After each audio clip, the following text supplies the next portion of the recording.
Well, I do hope that there's a quorum that's present.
Did someone just join us? This is Matt Weber. Thank you.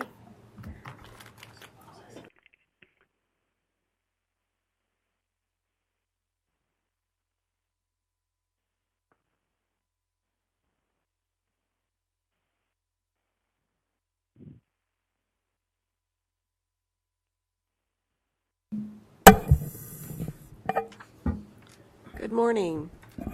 Chairwoman Peasley, Here. Member Dumler, Here.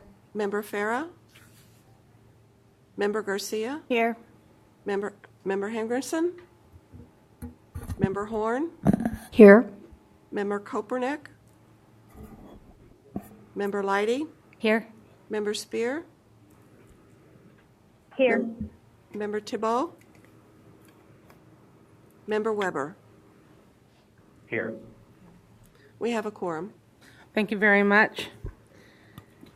Our next item is the Executive Director's Report. Madam Chair, members, nothing much to report. We do have, just as a reminder, we haven't met in quite a while, but we do have 2 vacancies now on the committee, one for County School Superintendent and also one for a lay member. So if you have any recommendations, obviously recommendations on County School Soups is more of a limited pool, but if you have any recommendations on a public member that would be interested and available on the times that we meet, we would very much appreciate forwarding any names to us, and we're happy to try to convince them that it's worth it. But other than that, we have nothing else to report. All right, thank you very much. We have a new face over there with our support staff. Can we tell us what's happening over there? Yeah. Madam Chair and members, so Sandy is getting some live training here today on the AV equipment because I am incompetent at that. There was one meeting, I don't know if it was earlier this year, where I had to do the AV, and I mean it went up, but it could have been better. So Sandy's doing a little bit of training here for us. So you might see her on our next meeting instead of Melissa. So. And Melissa, we certainly wish you all the best on your upcoming leave. Sandy, welcome. Sandy is also works at the State Board of Education staff office, so we welcome you and thank you for being here with us. Okay, thank you. Our next item is the call to the public. This is the time for the public to comment. Members of the committee may not discuss items that are not specifically identified on the agenda.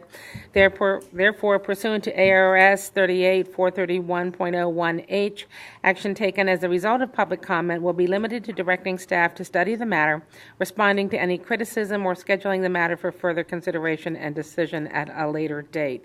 On this committee, typically if there is public comment, we ask that comment be presented at the time of the agenda item.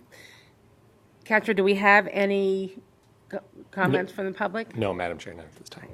None today. Thank you very much. All right, then we're going to go on to our first item, presentation and discussion by Oren Chekhov with the Arizona Schools for the Deaf and Blind regarding hearing impaired and visually impaired special education certification. Mr. Chekhov, thank you for coming today. Thank you, Certification Advisory Committee, of letting us come. My name is Oren Kachov. I'm the Director of Curriculum and Instruction for the Arizona State Schools for the Deaf and Blind. With me today is Kelly Creasy. She's the principal of our Tucson campus, which has our School for the Deaf and our School for the Blind. So a little bit of background on us. ASDB has been around since 1912 when we became a state. We serve over 2,000 students, and that's between our schools. We have a day school in Phoenix. We have our campus in Tucson, which also has a dorm there. We have a Birth to 3 program. We have a preschool. And we also have 5 cooperatives. With the cooperatives, we send teachers out to school districts who need our services and can't deliver services for their students directly. ASDB is one of the major employers when it comes to teachers of the deaf and TVIs. I don't have the direct number for you, but it is easily in the hundreds. On the information that we've given you, our vacancies are slowly starting to creep up, and we're trying to be as innovative as we can to close some of those vacancies. We're starting to do a remote program where we're trying to get teachers from other states to kind of zoom in and work with our students. In some situations, it's useful. In other situations, based on the child and the disability, that's not an option for us. What's kind of frightening is when you look at who we have as teachers, about 33% of them are eligible for retirement. We're trying to do everything we can to keep them with us, but the reality is at some point they're going to leave. That's going to be a major blow to us and the services that we can provide the state. We honor the efforts that the state board has done in regards to certification and giving multiple pathways to certification. But as you all know, not a lot of people are really getting into the field. Special education teacher numbers are down, and when you look at a low incidence disability like we serve, those numbers are even lower.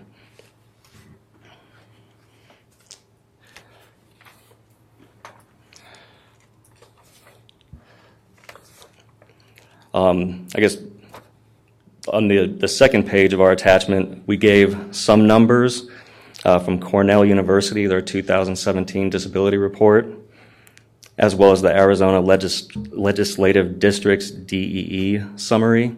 And as you can see, in our state, we do have quite a few youths that do have potential VI or HI. If you look at the October count from ADE, those numbers will be lower because not all these kids are requiring special education services. They might not require special education services, but in the future they may. So one of the things that I guess we just wanted to bring forth is that sense of urgency of we are doing everything we can to recruit teachers, but the reality is we're going to lose a lot more probably before some come in. And as the certification committee looks at things like endorsements for special education, in the future, if there would be a possibility for VI and HI endorsements, that could be useful. We do have districts right now that are trying to use our itinerant services, our cooperative services, and we don't have the personnel to serve them. If a family moves into rural Arizona and happens to have students that need VI or HI services, we'll do what we can to assist them, but the reality is with our numbers getting smaller, even though we're trying to be innovative, it's going to be a tough situation really for the family and those students. If there was an endorsement opportunity, there's a better chance that somebody who's already a certified teacher in these rural areas could get that endorsement in a shorter time than it would take them to get certified. And that would at least provide educators kind of on the ground with some base knowledge for VI and HI that can assist with the kid. That would also assist us when we would go in there of our itinerant teachers. They spend time working with the general education teacher, and that's necessary. But if that gen ed teacher had an endorsement already for VI and HI, some of that basic information wouldn't necessarily have to fall on our teachers. We could get immediately into discussing the IEPs and the services for those children. So at this point, we thank you for all the work that you're doing as Arizona is, and the nation is facing this teacher shortage. And we just ask for you to potentially be partners with us as we try to get innovative to ensure not so much the health of our agency, but really that those students are getting the services no matter where they reside across the state. So thank you. All right, thank you, Orrin. I do have a couple of questions. You mentioned in the eligibility for students who need services. Has there been a change in ASDB's stance that children who have a vision or a hearing impairment are eligible by nature of having the impairment and now looking towards the eligibility based on that need for specially designed instruction? Not that I know of, and I'll refer to, from what we know, the eligibility so far has been the same. Okay, as I have worked with teachers in the co-ops here in Phoenix and as well now up in the rural area, have seen, I saw that change for the first time, heard about that this year from a co-op teacher, whereas before we had discussions in school districts about students not having specially designed instruction and being eligible just because they had hearing aids, but didn't need specially designed instruction, that they were eligible for those recommendations were being made by the teachers of the hearing impaired or the teachers of the vision impaired. And so now we've got students that I've seen that for the first time, as I said, this year, and heard about it last year, that students aren't doing that. So that would be... That's something that we could clarify for you. Is that lowering your numbers, perhaps? The numbers of students? I don't think it would be lowering our numbers. We want to serve the students that we can. One thing that we've been looking into this year is, as we look at our numbers and who we can serve and how we serve them, in the past models, each of our cooperatives was kind of an LLC. They did things the way that they thought was most beneficial for that area. The last couple of years, there's been a push in kind of the spirit of equity to make sure that all of our cooperatives are functioning in a manner to where students at DVR, we can assure, get as equitable of treatment as somebody who might be up in Eastern Highlands. So that could be, from what you heard, an issue of communication, and that we need to do a better job of communicating to everybody across the board what that looks like as we're trying to get a little bit more uniform. But that is something we can go back and get information for you on, of if the eligibility has changed at all. Because that does make sense. I mean, if a student doesn't require specially designed instruction, which is one of the two prongs for eligibility for special ed, there must be evidence of a disability. And secondly, the student must require specially designed instruction in order to be eligible for special ed.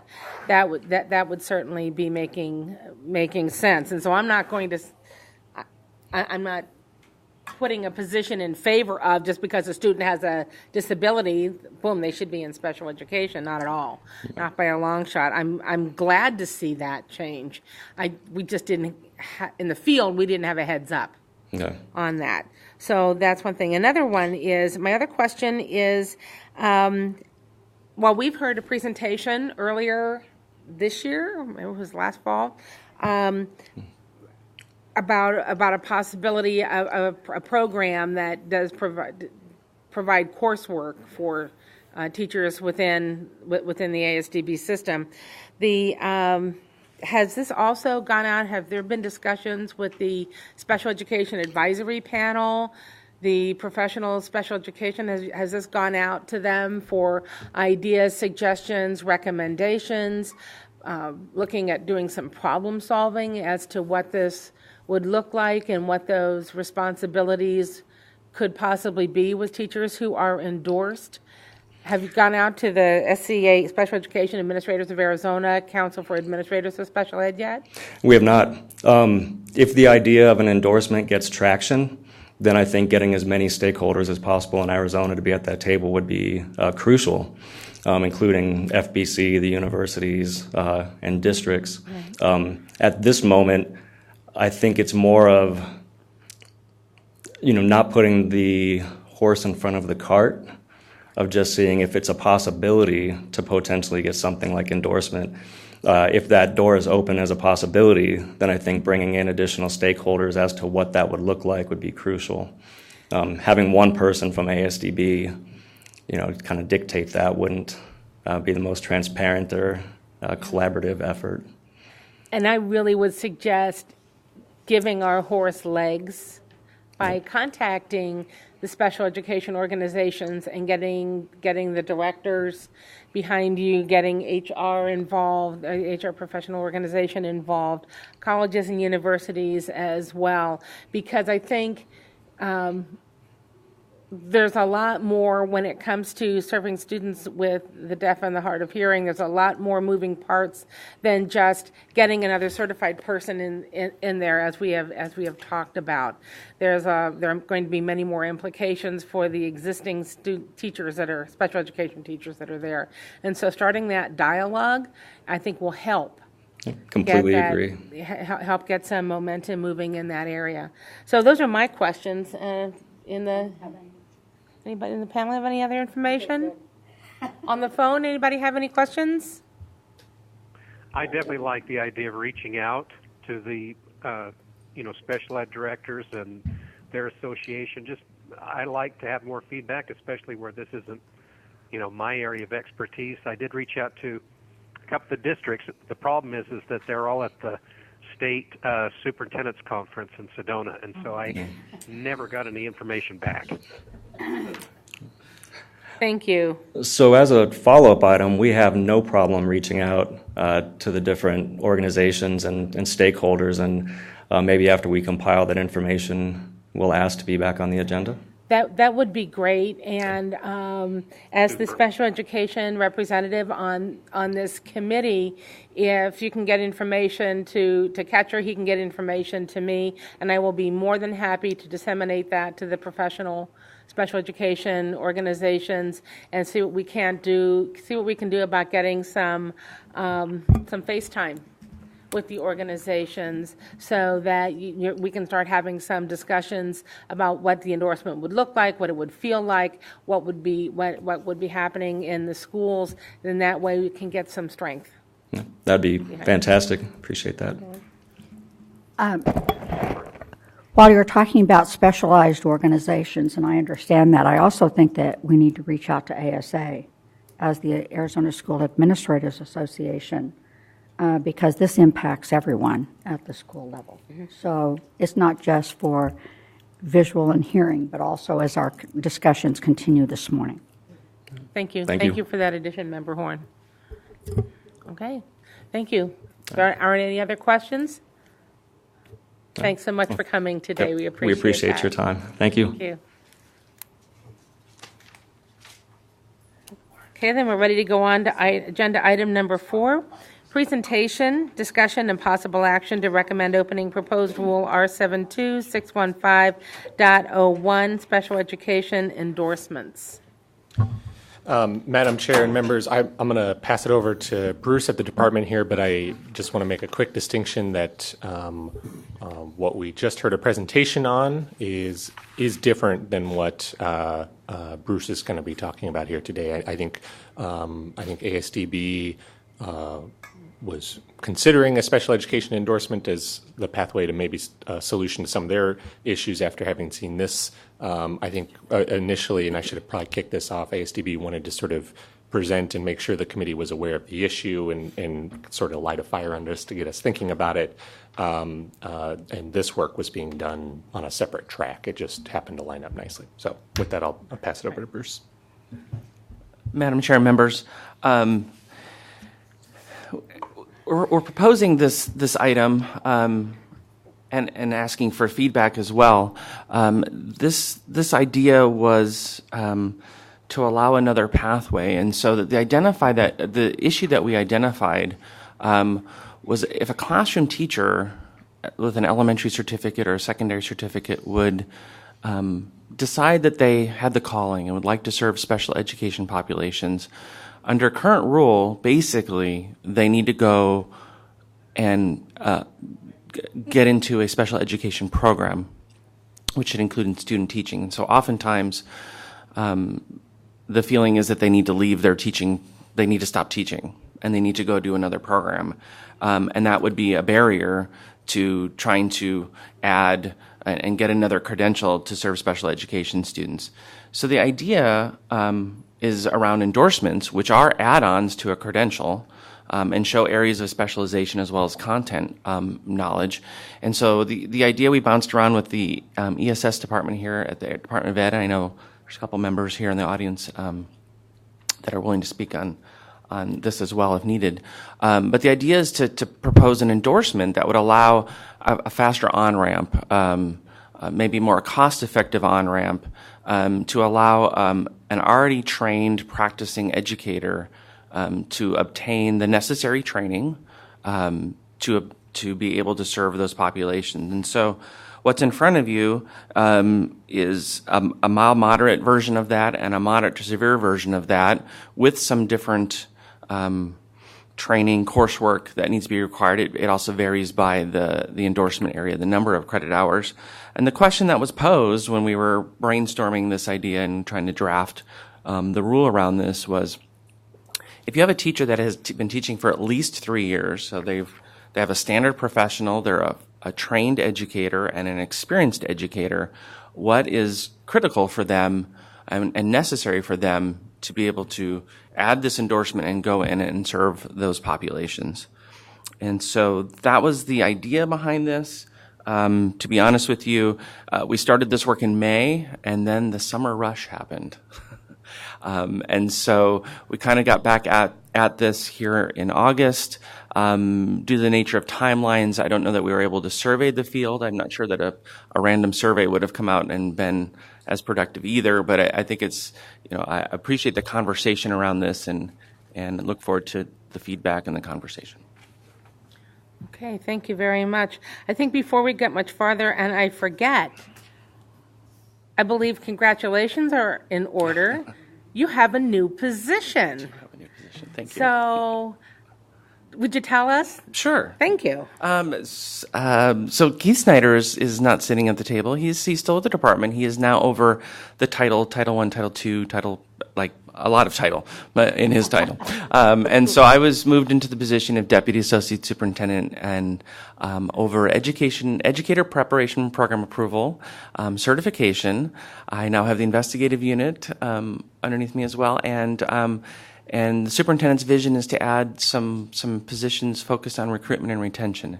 And so Thursday we'll be engaging in director interviews for a director of recruitment and retention. So exciting times, but a lot is being added to my plate. And to that end, behind me is Michelle Brady, who is now the director of certification and was hired to fill in my role there.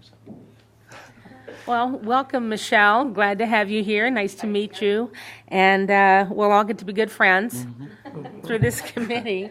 And Bruce, congratulations and condolences with everything else that you've taken I look on. forward to the work. Everything's a learning opportunity, right? It is a learning opportunity, and you are very well suited to that. And I just wish you the very, very best. So to get that, I needed to get that out of the way. My apologies for going a little bit off the agenda. But, okay, so I thank you very much on this. I mean, certainly taking a look at the agenda, it was a surprise to see this on Friday for the first time. Has there been? Well, I know who hasn't seen it. So, and when these recommendations for rule come, we have grown to expect and understand that other groups within in the field have seen this. So my first question is, who has seen this in the field? Madam Chairwoman, to our knowledge, you're the first group to see this as the draft was completed a couple weeks ago. We started to develop a survey, but due to the nature of the timeline of the CAC meetings and moving and knowing that it would probably be a several month process, if rule were to open and that there was typically a lot of massaging, this is the first draft that has been out. Okay, thank you. I have a question also. Well, first of all, I have a lot of questions. So let's go through the committee members and see who has questions. Dr. Horn? There are a lot of undergraduates who really do have a passion for special ed kids, and so this would take the undergraduate totally out of the system because it requires 3 years of teaching, which I'm not opposed to at all. But I just think that this automatically puts this at a master's level from a university standpoint or a fifth-year program kind of a program. But I think it's going to take out an awful lot of undergraduates who really do care about special ed kids, and they no longer will be able to have that as a major. So that's one of my concerns. Can I address that? Yes, please do that. Madam Chairwoman and Dr. Horn. So this is not replacing the current certificates that exist. the mild moderate certificate, the severe and profound, the VI, the HI, all those will still exist. And in fact, educators who hold cross CATs or those IDs and LDs, that is not replacing those. The majors, the programs wouldn't go away. This is simply, not simply, this is trying to build another pathway to reduce a little bit of the barriers for somebody whose first major in education wasn't special education. It was elementary or it was some secondary area. And then they've found the passion for it. And instead of having to resign and leave to do another program in special education, that they can do, I envision that they could do coursework in the evenings, in preparation for down the road obtaining one of those positions. So this does not impact the certificates that currently exist. Okay. This is just adding an endorsement. I have another question, if it's okay. Then I don't see any place here that requires any kind of practicum or student teaching or any experience in that special ed classroom before they get the endorsement. Is that correct? That is correct. I think that puts them at a... Kimberly can speak to that more, Madam Chairman can speak to that better than I can, but I would certainly think that would be a disadvantage not to have any experience in the special ed classroom that you're trying to get an endorsement for. And I know it's easier to transition into a reading endorsement or something like that, but I think this is very specialized. Thank you. And I did notice that, and I think that concern is one of the prime reasons why input from the field is so necessary, especially that the Special Education Advisory Panel to have seen this. I know when we were working through the special education certifications revisions way back several years ago, there was a lot of information that flowed through that Special Education Advisory Panel to gather, in terms of gathering information and asking those questions and getting answers together as to how that would what the implications for that would be. And I think we need more information from the field. I know my experience, general ed teachers attend meetings. Some are more attentive than others. And I think those who have that passion for special education students certainly tend to be much more active participants in the preparation of those IEPs and during the meetings. So really I'm just limited. That's only talking from my own personal perspective. So I would want to hear more from the others. Member Dumler? Thank you, Madam Chairwoman. I'm actually not opposed to the idea of an endorsement. I can think of times in the past when we have really encouraged some teachers, to go back for special education, and there were barriers, and it was difficult, and without, they really had to massage some things. So I'm not opposed to this. I wonder how those 18 or those 21 semester hours, could a lot of practicum be built into that? I would guess that it could, but whether or not we could be certain that was. I did have an opportunity to speak with my but sent this on to my special ed director and just got a little bit of feedback from her, like in one day. But, she too expressed, excitement that we're looking at different options, different opportunities. I mean, we have so many shortages in the field of special education. So it's that weighing and balancing of whether or not this is a solid enough, rigorous enough program, but at the same time, when you look at this in districts, I think would encourage those teachers that we see who have had special ed kids in their classroom, who have an affinity, who have a passion, who have the heart, and that's who we would encourage to go into this kind of a pathway. So I certainly don't want to discourage the idea of exploring this. My SPED director did say, the things that new SPED teachers struggle with the most are writing IEPs and behavior management. And so whether there's enough, I mean, there's a whole class on each of those, I understand that, but without some solid practicum, whether that is enough. So those would be my kind of concerns, but certainly I'm open to this discussion about an endorsement. I think we may have an opportunity to encourage more of our general ed teachers to go this pathway. And it could be a way of helping with that shortage. And we would just have one in the classroom. Yeah. Okay, thank you. Member Garcia? So I'm going to say, I guess, what I'm expected to say, and that is I appreciate everyone being innovative and trying to deal with the teacher shortage, but it clearly is something that is impacting our kids beyond what we will probably ever know and for decades and generations. However, being a 15-year veteran, I very rarely had any sort of in-classroom, one-on-one, or even three-on-one interaction with students that were on IEPs, other than they were brought into my classroom or they had an aide with them, but I would have no idea where to start. And even taking classroom classes on how to do that is completely different than being able to be saturated into a classroom day after day and get that experience.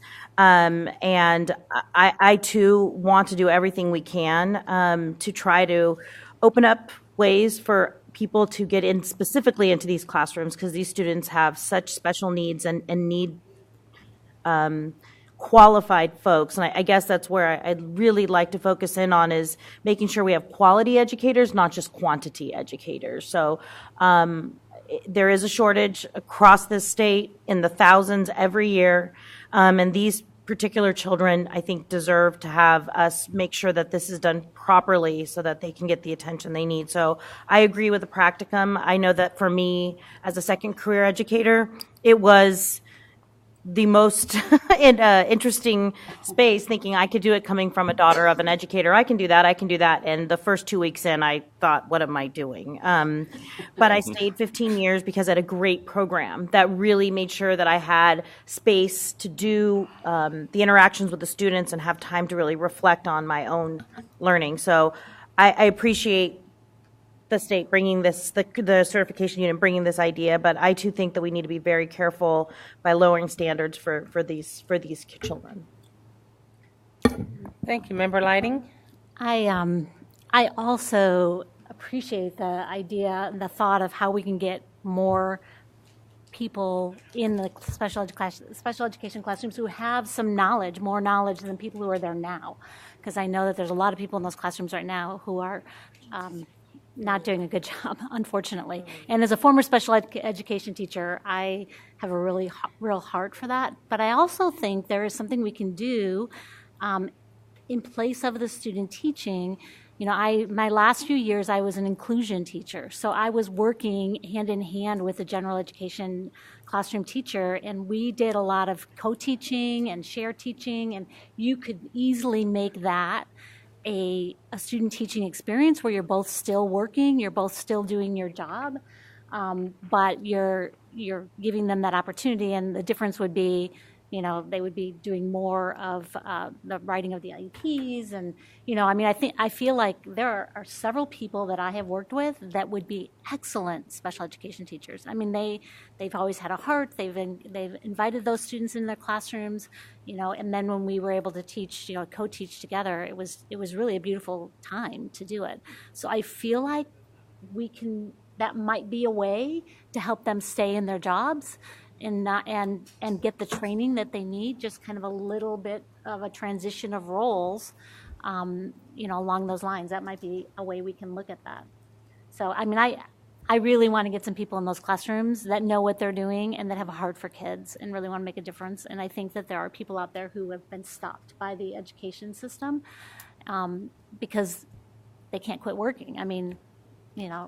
So. Thank you. Member Dumpler? I just wanted to speak briefly to co-teaching, simply because I come from that world, because we all, in my district, co-teaching is the way that we deliver services. So our general ed teachers are hand-in-hand planning with our special ed teachers, and so that's the mindset I'm already coming from. Right. But Absolutely, I agree. Co-teaching is a pathway that could be really powerful. Thank you very much. Anybody on the phones have input? This is Sarah. I didn't have much of an opportunity to solicit feedback from our director of special ed. The concerns that I did have from a couple of teachers that I spoke with mirrored that of Member Garcia's, and that is that the concern might center around the quantity versus quality dilemma that we have found ourselves in on this advisory committee before. And so to that end, it would just, that the concerns were more that we ensure highly trained, highly qualified, not necessarily in a formal sense, but that they are able to address the needs of this particular segment of students well. And so that, you know, that seems to be an enduring theme with a lot of what we're dealing with, is the streamlining of certifications and balancing that with the need to make sure that those that we are certifying have effective training. So that would be more or less the concern that I heard and that I also personally have. Thank you, Member Spear. Member Weber? Yes, the only thing I wanted to add was, once again, I appreciate the opportunity that we have here. I think this is a great starting point. I love the idea of providing an additional option so that teachers don't have to stop working, that have a passion for this, that they have that opportunity. Would love to see the practicum. Having been, I'm also a father of a special needs child. I know how important it is to have good people.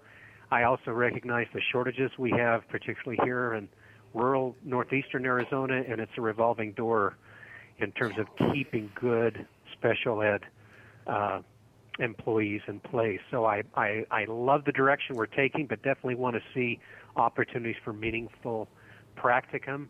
To me, that's just critical. Once again, we just have such a revolving door, and these special needs students, they build rapport with these teachers, and I hate to see them constantly having to start over.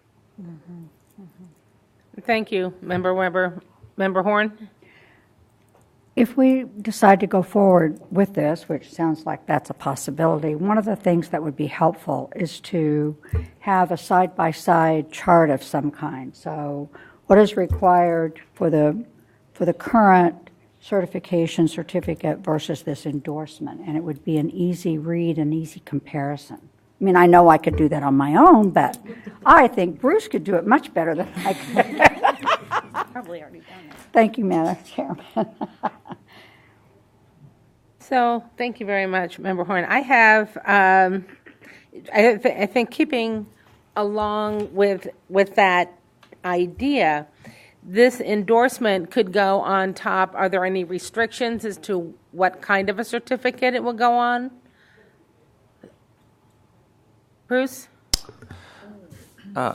Madam Chairwoman, we're targeting the standard professional. So again, the intention was to bring that already wealth of educator prep, just in another area to bear. So we didn't highlight the subject matter expert. We didn't highlight a CTE certificate where there's not necessarily an educator prep program behind it, or a substantial coursework. And so it is standard professional.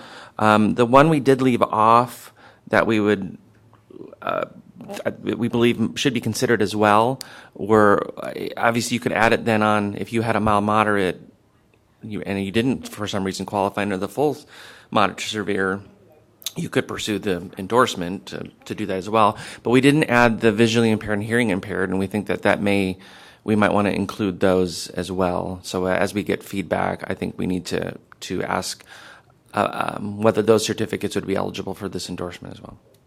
Okay, so you didn't add HIVI or the mild moderate, or the two special ed certifications that we have, certificates that we have now. Madam Chairman, the mild moderate and moderate severe are considered standard professional, so those would be. So it could be added on. Yeah. Okay. All right, thank you. The other, so it could also go on to art or music. PE, right? Yeah, I'm looking at the listing in here. Yeah, Madam Chair, I think we have it. It's on the executive summary here as well, and it's a valid early childhood, elementary, middle grade, secondary, or mild moderate. There we go. All right, thank you very much. I appreciate that. The next question, what other states have special education endorsements?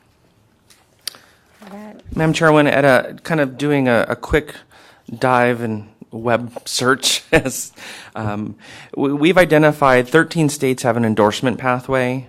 4 we couldn't tell either way, so they may, and 32 do not. So states like Alaska do, Colorado, Florida, Illinois, Louisiana, Maryland, Nebraska, New York, North Dakota, South Carolina, South Dakota, Texas, and Vermont. And they range from a similar amount of credit hours, semester hours required to less, to exams. They just are kind of across the board, but we seem to be in the middle somewhere in there. Okay, the last question that I have is, what are the coursework requirements for other endorsements that we have in the state? Because 6 and 7 courses is significant, especially if we're talking about the possible consideration of a practicum that goes in there with that, but that would have to be of a design of some sort.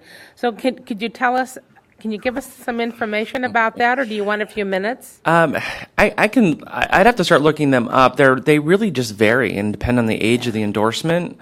Some of the old content ones, but that's not a special population necessarily, have, just a credit and then 2 specific pedagogy classes when I think about my own music endorsement. But then you have gifted in reading and some early childhood. They're very specialized. We just passed computer science, which has kind of a different layout of pedagogy and content, and then the ability to use competency-based learning verified by the district. So we're kind of across the board, but if we wanted to target some, I could maybe make a side-by-side or a couple side-by-sides if we wanted to, if you wanted to give me some feedback on specifically, maybe gifted is kind of addressing a different population as well as content, maybe the reading, right. Maybe some, we can target some. I don't know that special content areas are really robust enough. That's really focused on content and a little bit of pedagogy. Yeah, I was really thinking, now that you're talking about that, I'm really thinking about the reading and the gifted, because they do target special populations. So if we could take a look at side by side. Math as well. Does math targeting a special population, or is it we don't have title math anymore, or is that just a math as a content area? We have title math. We have title math? Yeah, we have title math. So that's why I say math. I think math is similar. A lot of Title I schools do serve students in math. Mm-hmm. So, yeah. Okay. So it's. So can I, Madam Chairwoman, members, can I have that prepared for you and get that to you through Catcher? Yes. Rather than trying to. Oh my gosh, yes. We never want to put you on that much of a spot.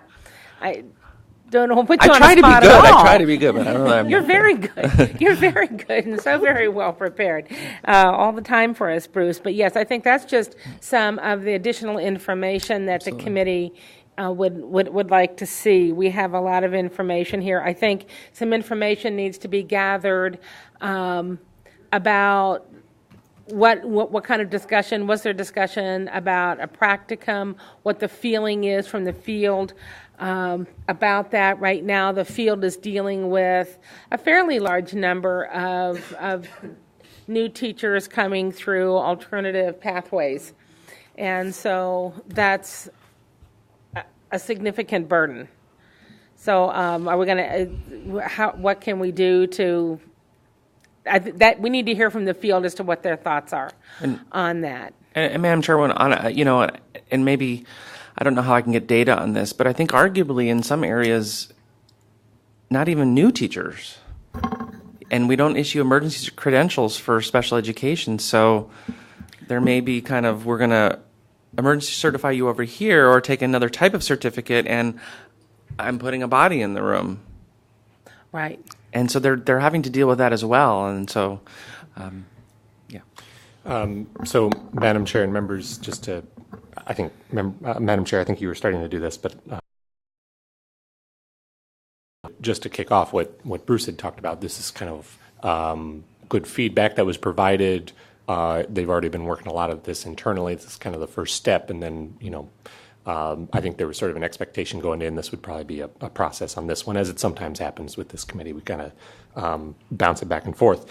But some of the other takeaways, vetting with some additional folks, especially people in the special education field, and whether that be in addition to ESS, maybe a special education advisory panel, but certainly the field. Considering adding practicum or co-teaching or some sort of experience with those students.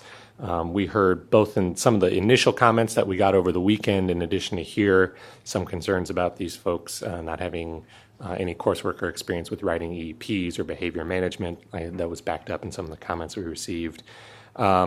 And then some side-by-side comparisons, both of the existing certification pathway for mild, moderate, and moderate severe with the proposal, and also some comparisons on the coursework hours with other endorsements. And I think, the Member Spear kind of hit the nail on the head when she had mentioned earlier that this committee sometimes often wrestles with this question about proposals that are in front of it. And it's, for this one, and I think for a lot of them, is there a need, and in this case, is there a need for a pathway for gen ed teachers to get into a classroom in a certified manner with mild, moderate, severe kiddos?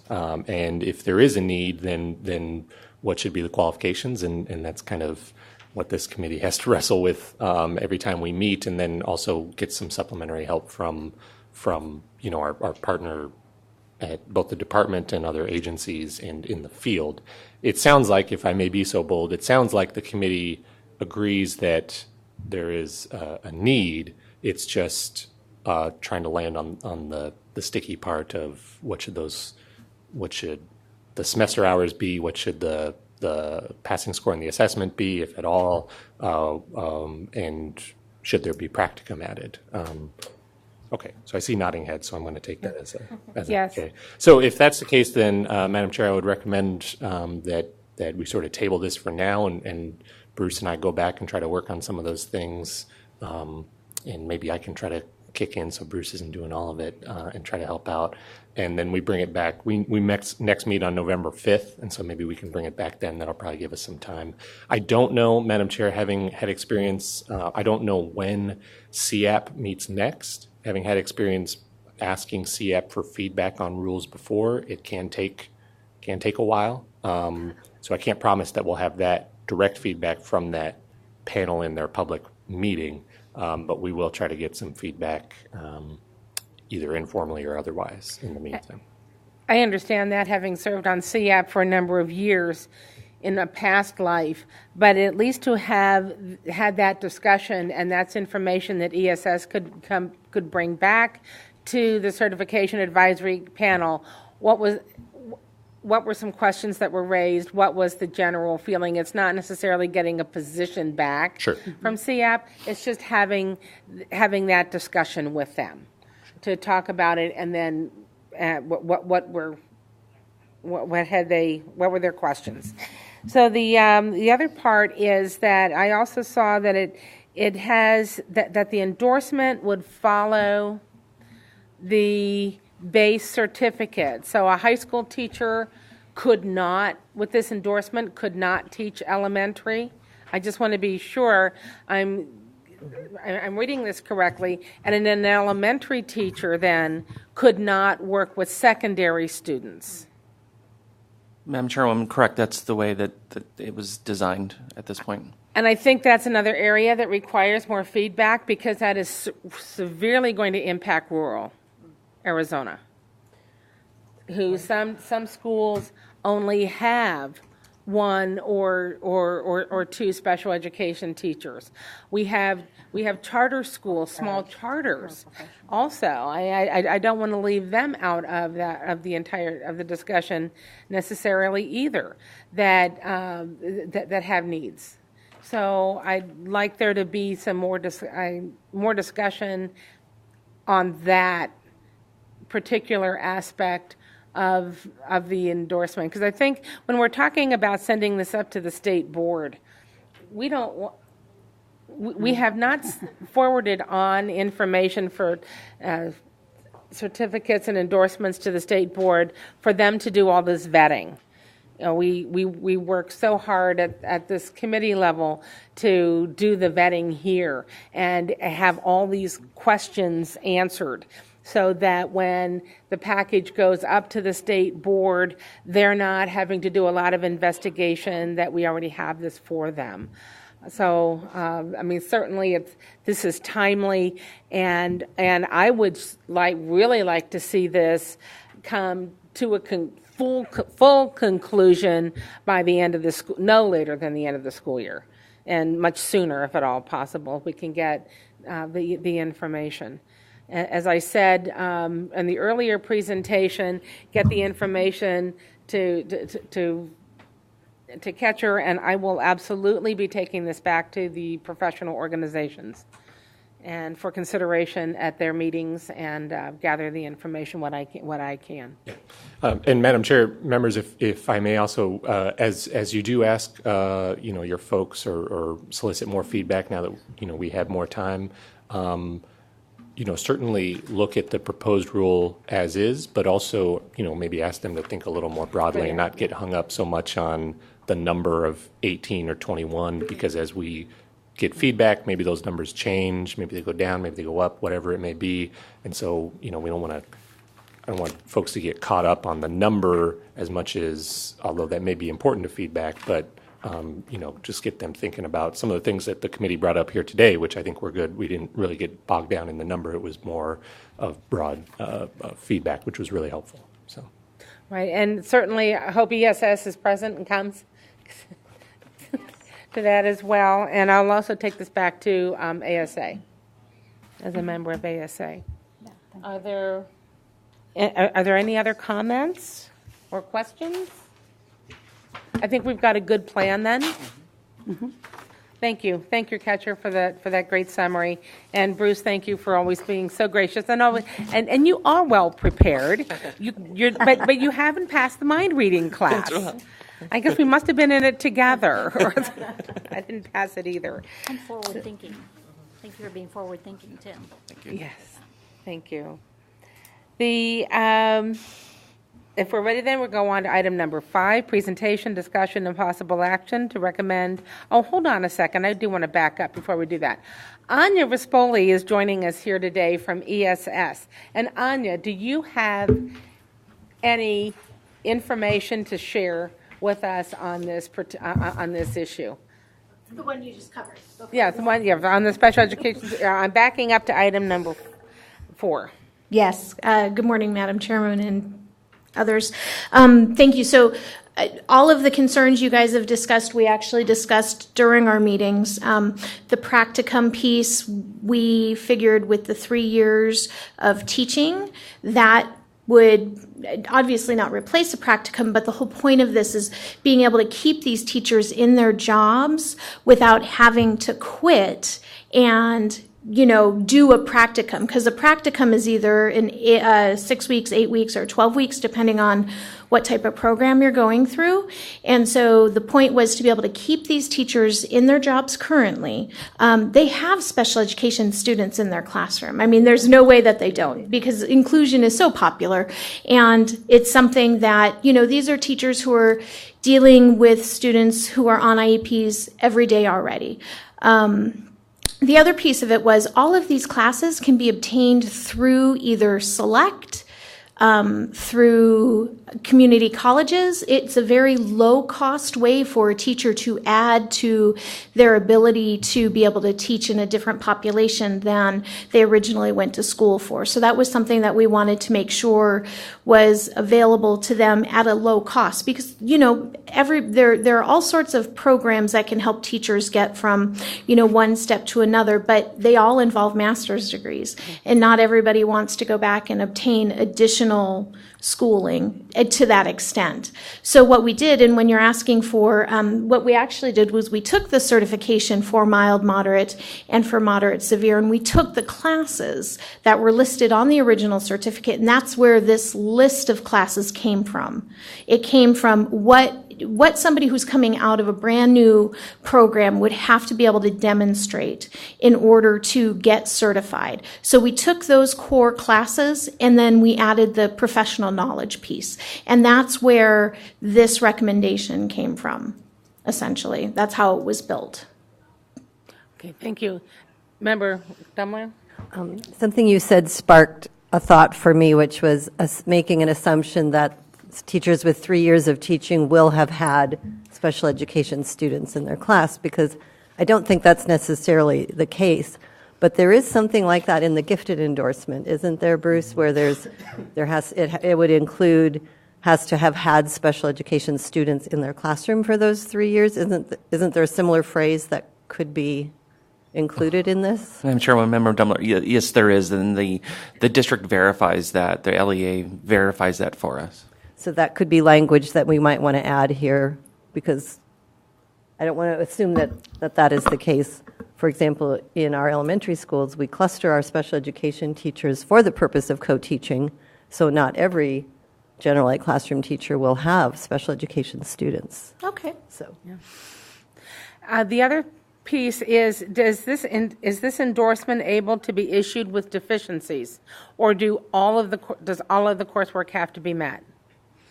Madam Chairwoman, there was no discussion about allowable deficiencies. It was an all or none. All or nothing, okay. Thank you. Anything else? Anya?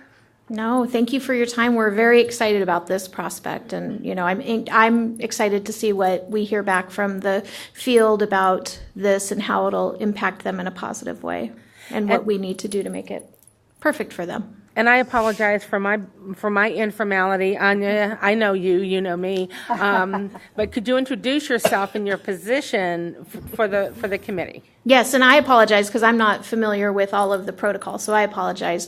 My name is Anya Rispoli, and I'm a lead learning specialist in the Department of Education, ESS. I design professional development for special education teachers and administrators, and coordinate many of the trauma-informed programs, CPI, youth mental health first aid.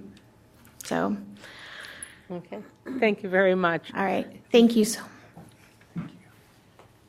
Okay, now I think we're ready to go on to item number 5, presentation, discussion, and possible action to recommend to the board opening R72619 regarding certification renewal requirements. Bruce? Madam Chairwoman, members of the committee. So this is a proposal to allow national board certified, current valid national board certified teachers or certificate holders to renew with that credential. So we adjusted the renewal requirements, it seems like years ago, but maybe it's not, to allow some other professional licenses that would basically waive the professional development verification. I won't say time, because we know to maintain those other licenses and certificates, there's a lot of professional development that goes into it. And so the National Board recently changed their renewal requirements. They're not issuing 10-year National Board certifications anymore. They're now on a 5-year cycle. And so for folks to maintain those, they have to go through that renewal process, which is a lot of professional growth, collaboration, showing artifacts and requalifying under their renewal. So they're on a 5-year cycle, and so they've asked the states to kind of consider how we can help out national board certified teachers, and we thought that this would be an easy alignment with some of those other credentials that we currently take. I'm thinking it's the psychologist and the health department, and adding a current valid national board certified teacher could use that credential to meet renewal requirements for their Arizona certificates. Thank you very much. I'm glad to see that's counselor, social worker, psychologist, or speech pathology license, because I was going to bring that up, and now I don't have to bring it up. Forward thinking. You already did it. Yeah, you did it. I thank you very much. So it's already in there. I think this is really an amazing refinement of the renewal. That was my input. I think it's a strong request. Anybody else on the committee? I concur. Dr. Horn? I concur. Recognizing those additional certificates, licensures are very important. Member Dumler? I agree. Member Marisol? I agree. Member Lighting? Anybody on the phone? Anybody have questions? No, I agree also. As do I. Okay, thank you very much. Okay, well, I think we might be setting a record here. Except we haven't heard from Catcher yet. Madam Chair and members, I get to come in after it, seeing as how the committee seems to be behind it. I would recommend that the committee make a motion to recommend this rule, to open this rule to the board at their next meeting. So is there someone who would like to make that motion? I move. I so move, or I'll second. Okay, moved by Member Garcia, seconded by Member Weber. Any discussion? All those in favor of recommending this action to the State Board of Education, signify by saying aye. Aye. Opposed? Aye. Aye. Any opposed? No. Motion carried. Thank you very much. That's finished. Then we're ready to go on then to item number 6, future meeting dates and items for future agendas. Catcher, could you give us that summary, please? Yes, Madam Chair and members, so November 5th is the next CAC meeting. It does sound like we are going to have that meeting because we have some items to follow up with you on. This rule that was just recommended will probably go on the board's October 28th board meeting agenda.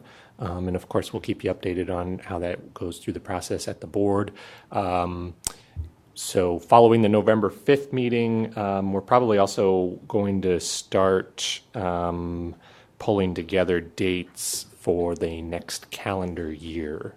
We have a December meeting on the books as well, but after that, we're going to have to start looking at 2020. So that's all I have. And then perhaps for items for future agendas, if you could also prepare for us a synopsis of where we are, where the State Board is on all of the recommendations we've made to date, if there are any outstanding besides this one, which will be opening. Hopefully they will open on the 28th. That would be helpful as well. Absolutely. Any other comments from the committee? Have a safe and happy Halloween, and this meeting is adjourned. Thank you very much for your time and your participation over the phone. Thank you. Thank you. Can I ask you a question? Everyone else has left the call.